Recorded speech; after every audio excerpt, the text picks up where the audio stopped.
Aber erst ist ein Jahr in Galiläa und Samaria, im Norden Israels. Und die Reformation fand an im Norden Europas. Niederlande, Schweiz, Deutschland, Skandinavien zwischen 1522 und 1535.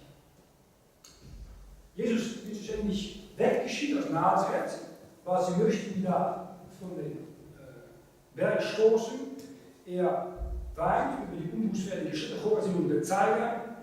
Und die Lutherbibel leider wird aus Deutschland verstoßen, schon bevor 1850. Aus allen großen Universitäten wird da schon der Text von Erasmus und Elsevier ersetzt mit einem ägyptischen, vatikanischen, katholischen Text. Wir sehen im Laufe der Jahre, dass da eine Zusammenschwörung stattfindet von den Juden gegen Jesus Christus und sie versuchen ihn in seine Worte zu nehmen. Nach Johannes 11, Vers 51 bis 53. Wir sehen seit 1850 in Deutschland, seit 1880 in Holland, seit 1900 in den USA, seit 1880 in England, ist die Reformationsbibel an Stücken gerissen durch die höhere Ausbildungsstätte.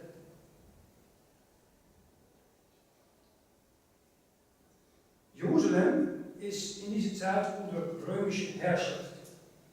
Für Pilatus, Herodes und der jüdische Rat. Ich nehme diese drei, angewendet an die Bibel, Vatikanisches Manuskript, Synodisches Manuskript und die christliche Wissenschaft, die unter dem Namen von Wissenschaft dieses Buchs an die Stücke schneiden. Danach kommt das Ende der öffentlichen Dienst von Jesus Christus und er redet nur am Ende seines Dienstes zu seinen Jüngern. Er gibt sie eine besondere Offenbarung, zum Beispiel Matthäus 24 und Matthäus 25.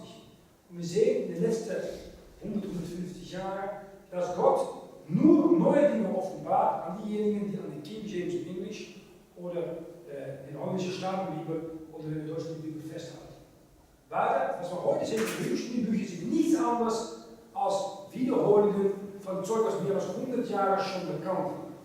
Da kommt heute nichts Neues und man hat die Quelle von Offenbarung, die deutsche Lutherbibel, bewusst oder unbewusst abgelehnt. Wir sind am Ende des Lebens Jesu Christus, der verlassen wird von seinen Jüngern. Alle schämen sich für ihn.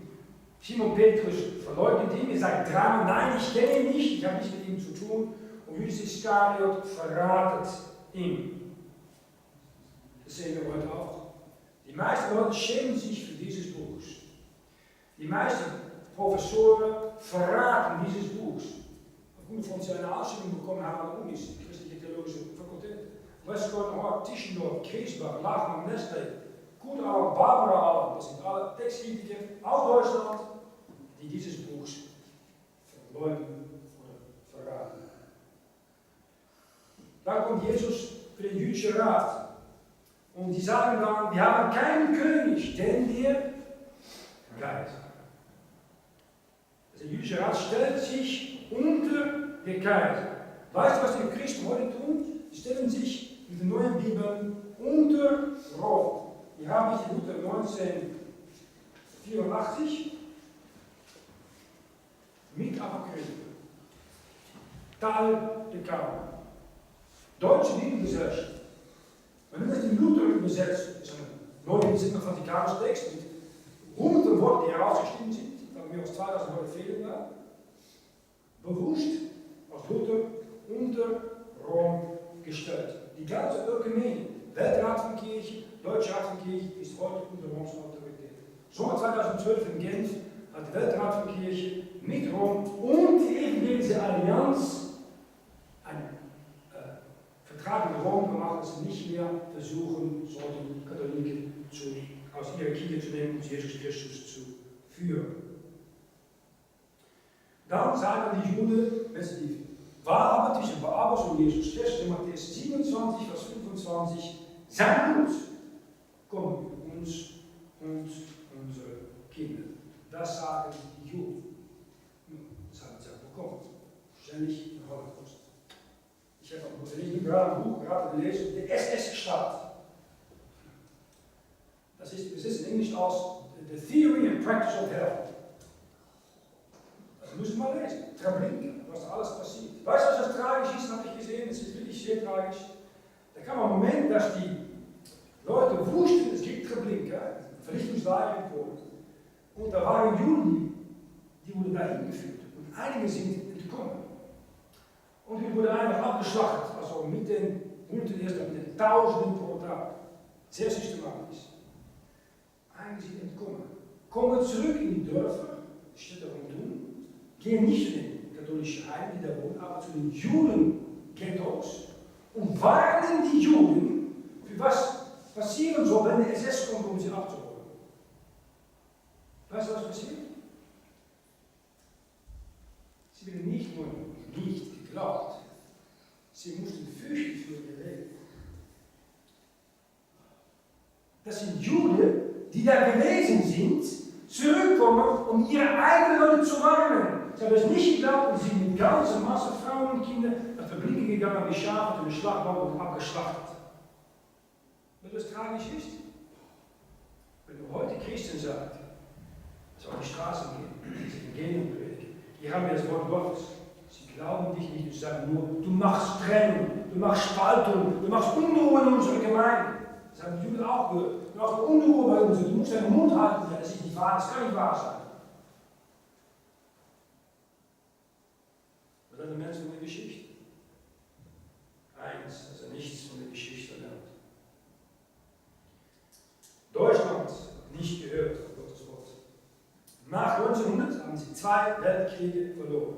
Ludwig 1912 kam nach 1912, in 1914 von dem zweiten 30-jährigen Krieg kam, in 1945 ist er zu Ende und dann ist Deutschland definitiv bis aufs Heute unter Rom, heute durch die Europäische Gemeinschaft.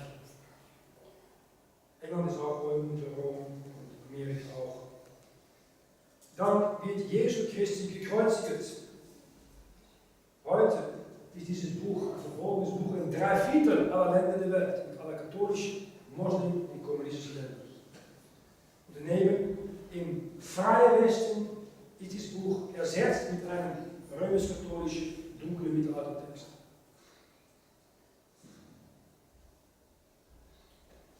Doch, Jesu Christus steht auf, nach 3 Tagen. Wir sehen hier in den USA ein Rezept um King James Bewegung seit ungefähr 1970. Wir sehen in England aufkommen, in Deutschland aufkommen, in Holland aufkommen, dass da mehr Leute zurückgehen zu diesem Buch.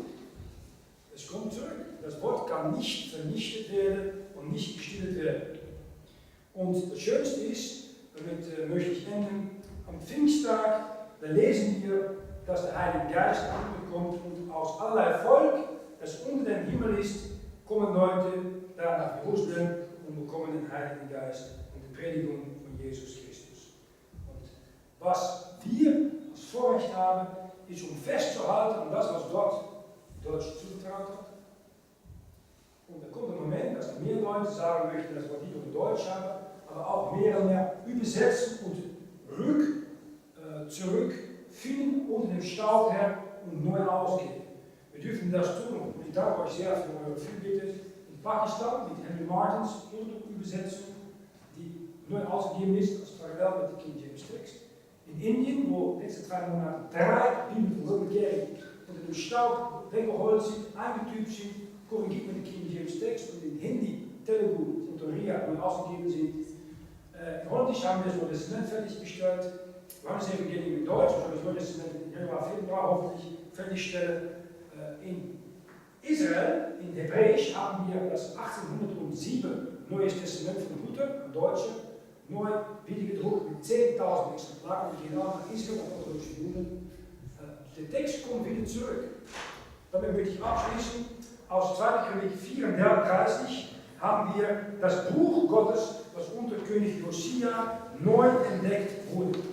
Das ist, denke ich, das, was auch heute hier zutrifft.